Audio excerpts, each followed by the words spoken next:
Enough enough.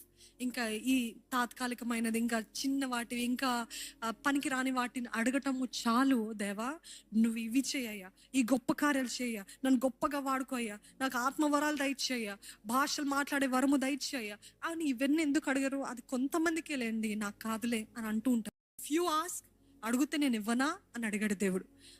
ఆత్మను అడిగితే సమృద్ధిగా ఇవ్వనా నేను? అడుగు ప్రతివానికి సమృద్ధిగా. సమృద్ధి అంటే ఇట్స్ ఓవర్ఫ్లో, అబండెన్స్. అబండెన్స్ అంటే నింపగా, ఇంకా మిగిలేది, ఇంకా ఉప్పొంగేది, పొర్లి పారేది.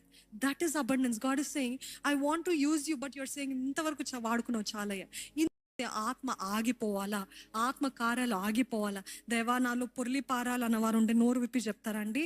అంటే అపవాది మాటలు వస్తాయి, ఇరుగు పొరుగు వారి మాటలు వస్తాయి, వ్యతిరేకపు మాటలు వస్తాయి, సందేహాలు వస్తాయి.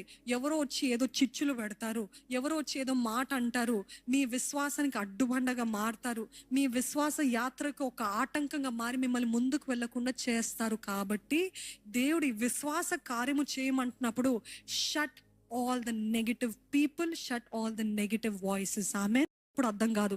Are God is a miracle worker. Hallelujah. ఆయన అద్భుతకరుడు, ఆయన ఆశ్చర్యకరుడు అని ఆయన వాక్యం తెలియజేస్తుంది. Not everybody can understand your calling. Not everybody can understand God's miracles in your life. That is why you have to shut the doors.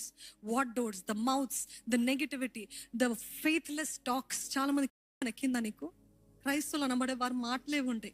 పిచ్చా నీకు? ఏంటి చేసేది? ఎప్పుడు ఆలయం ఆలయం అంటే వెళ్తావేంటి? ఎప్పుడు దేవుడు దేవుడు దేవుడు అంటావేంటి? ఏంటి ఇది అని అప్పుడు మనం వారితో ఏమి వాదన పెట్టుకోకుండా, అది మన మనసులో ఎక్కకుండాన్నట్లు షట్ చేసేయాలంట, మూసివేయాలంట. ఈరోజు అటువంటి మాటలు ఎవ్వరి జీవితంలో నెరవేరబడకూడదని ప్రార్థన చేద్దామండి.